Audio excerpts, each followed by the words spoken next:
এই বিএনপিকে যদি বাংলাদেশে আমরা সংস্কার করতে না পারি তাহলে আবু সাইদের রক্তের প্রতিদান নেওয়া হবে না, আপনার বাবার চিকিৎসা করা হবে না, আপনার সন্তানের ভালো শিক্ষা ব্যবস্থা পাওয়া যাবে না। যদি এই সরকারকে আমরা সংস্কার করতে না পারি তাহলে যারা পাথর শ্রমিক তাদের মজুরি আমরা বৃদ্ধি করতে পারবো না।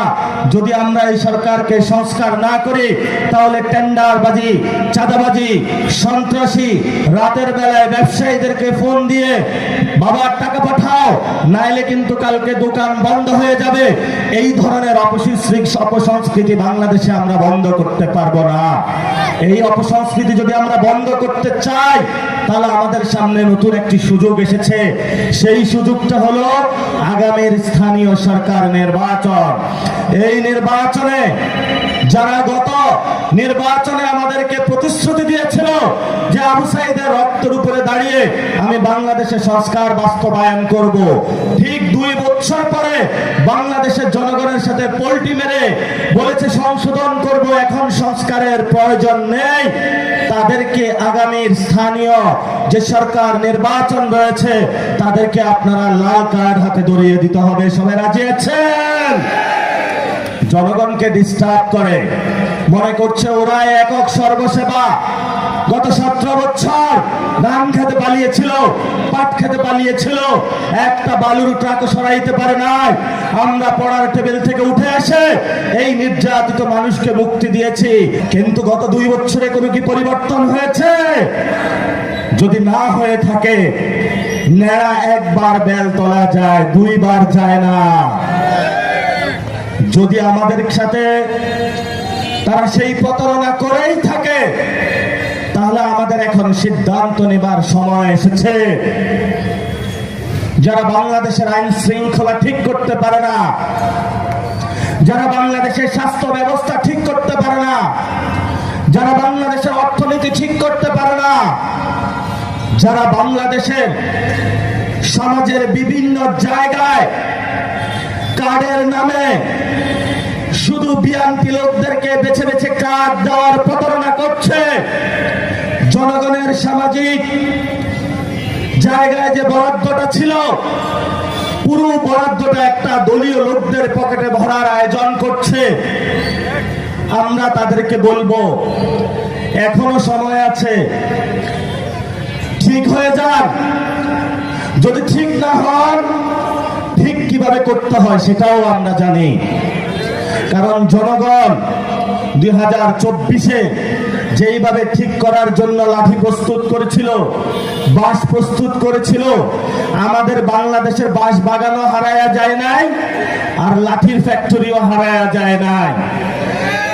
হাজী শরীয়তুল্লাহ লাঠিয়াল বাহিনী বানিয়েছিল, যারা সমাজে মানুষের উপর অত্যাচার করে তারা যদি কানে না শুনে তাহলে তাদেরকে লাঠি দিয়ে পায়ে বাড়িয়ে তারপরে তাদেরকে শুনাইতে হবে।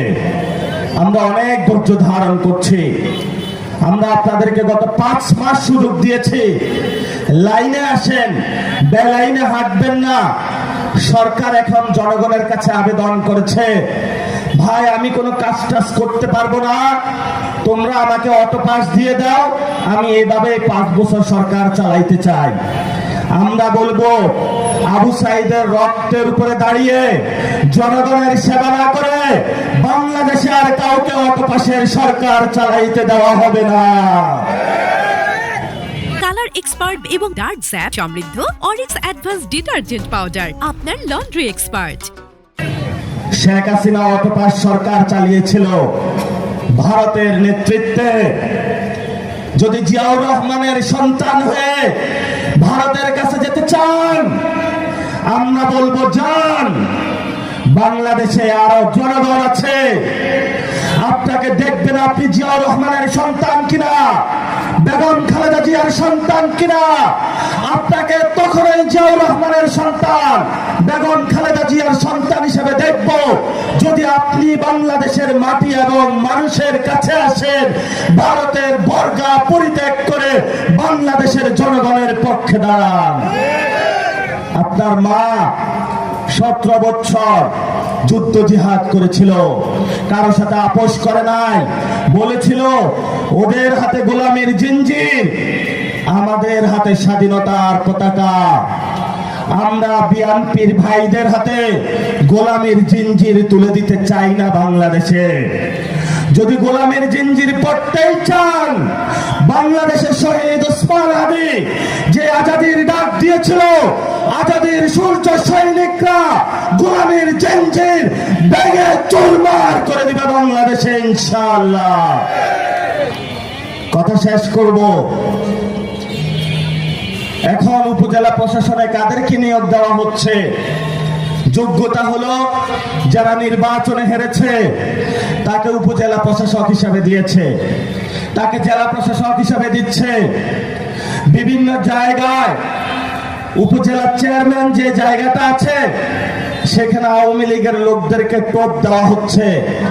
বিভিন্ন জায়গায় চেয়ারম্যান যেখানে আছে বাংলাদেশে সেখানে হলো মির্জা ফখরুলের মতন ভদ্র লোক সরকারের তাবেদার হয়ে সেখানে হলো প্রশাসক বসাচ্ছে।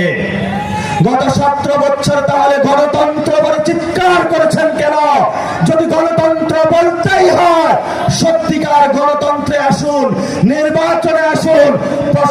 প্রশাসক খেলবেন না, প্রশাসক দিয়ে গদি বাঁচাইতে পারবেন না, প্রশাসক দিয়ে রাষ্ট্রীয় টাকা অপচয় করে যদি আরেকটি হাসিনা মার্কা নির্বাচনের আয়োজন করেন তাহলে পুরো বাংলাদেশ আবার নতুন করে জ্বলে উঠবে।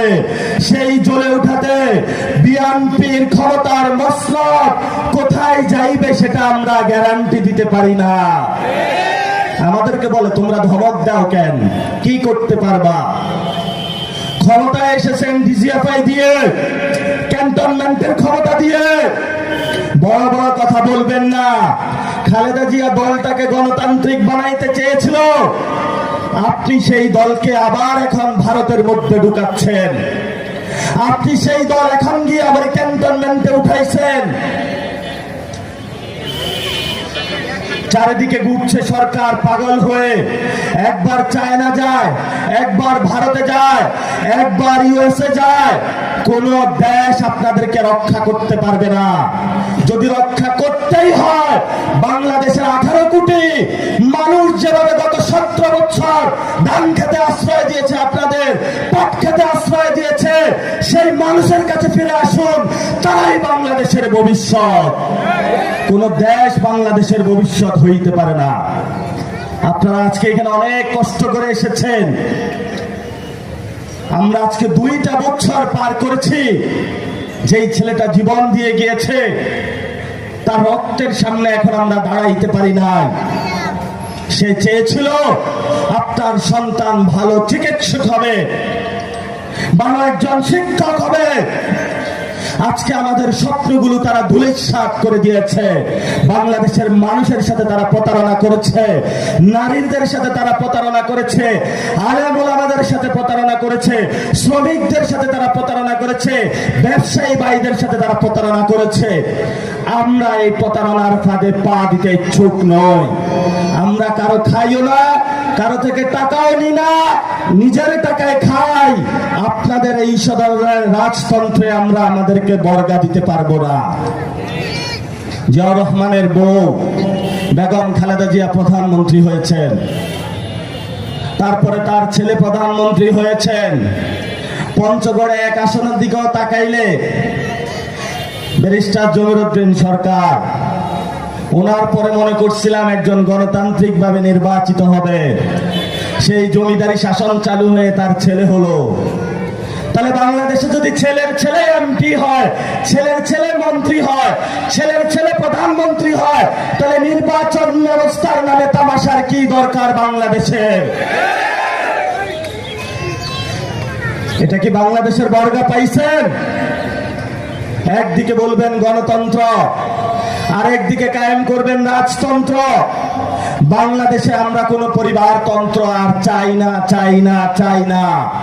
যে নির্বাচিত হবে জনগণের মধ্য দিয়ে নির্বাচিত হতে হবে। জনগণের মধ্য দিয়ে যদি নির্বাচিত না হয় তাহলে আমরা সেখানে আগামীর ইলেকশনে, এই ইলেকশনে যতটুকু পার পেয়েছেন, সবাই আগামী ইলেকশনের জন্য প্রস্তুত হন। হাজী শরীয়তুল্লাহর মতো লাঠিয়াল বাহিনী প্রস্তুত করেন। যদি সন্ত্রাস নিয়ে কেন্দ্র দখল করতে আসে, কঠিন লড়াই হবে তাদের সাথে। যদি পেশি শক্তির রাজনীতি করতে আসে, যদি টাকা দিয়ে রাজনীতি করতে আসবে, তাহলে আমাদের সাথে তাদের কঠিন লড়াই হবে।